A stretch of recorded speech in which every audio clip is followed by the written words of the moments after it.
परमेश्वर के धन्य नाम की महिमा हो। प्रभात मनन के सत्र 2895 में आप सभी का बड़े प्रेम के साथ स्वागत करता हूं। आइए आज का मनन के लिए हम पढ़ते हैं प्रकाशित वाक्य अध्याय 11 पद 3। मैं अपने दो गवाहों को यह अधिकार दूंगा कि टाट ओढ़े हुए 1260 दिन तक भविष्यवाणी करें। महाक्लेश काल में सेवा हेतु परमेश्वर से नियुक्त किए गए दो गवाहों पर हम कल से चर्चा कर रहे हैं। हम ये देखे थे कि उनकी सेवा का महत्व इस पर नहीं है कि वे कितने अधिक सेवा की है, बल्कि इस पर है कि उनको सौंपी गई सेवा वे की है या नहीं।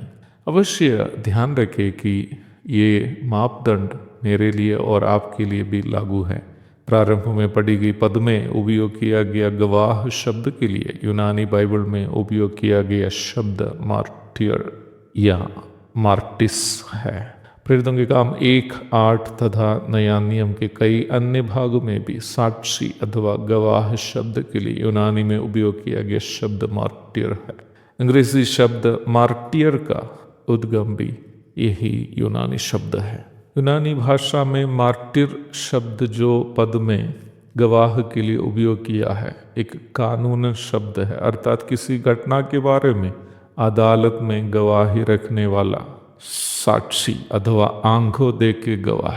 परंतु बाइबल की परिप्रेक्ष्य में देखा जाए इस शब्द का अर्थ और भी गहरा है।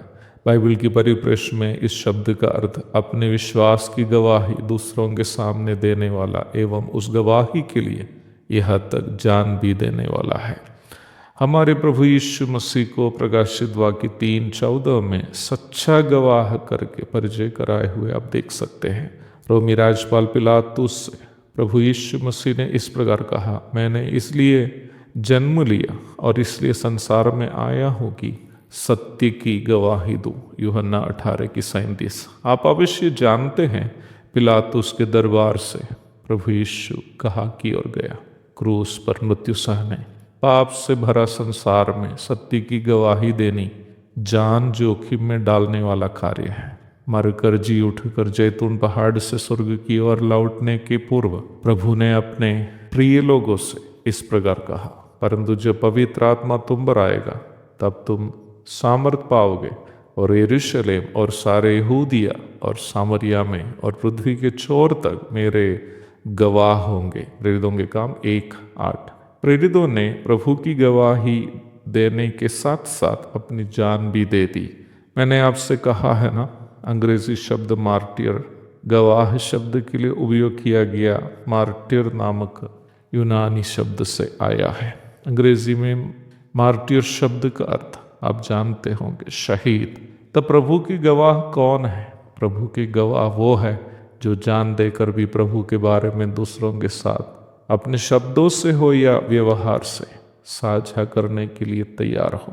मसीही मार्ग डरपोकों के लिए नहीं है। मसीही मार्ग अवसरवादियों एवं कूटनीतिज्ञों के लिए भी नहीं है। अवसरवादी मसीही वो है जो सोचते हैं कि उन्हें प्रभु की गवाही देने से कोई फायदा हो तो प्रचार कर लेंगे, नाम कमाने और इज्जत कमाने, धन कमाने, अवसर कमाने। यीशु मसीह के नाम लेने वाले प्रभु के गवाह नहीं हो सकता, वे केवल अवसरवादी है।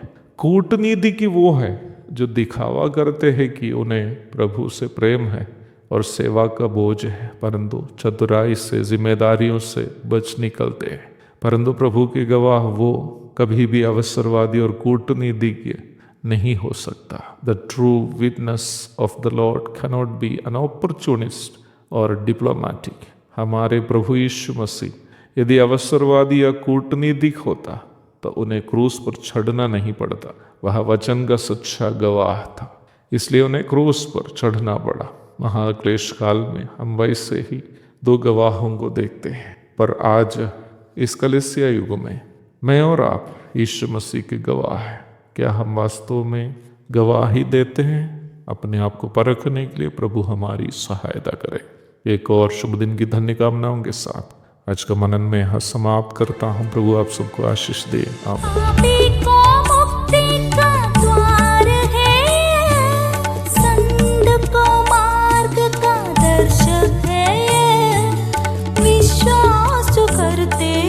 उसके लिए अनंत जीवन का साधन है ये है वचन, प्यारा वचन, यीशु मसीह का प्यारा वचन।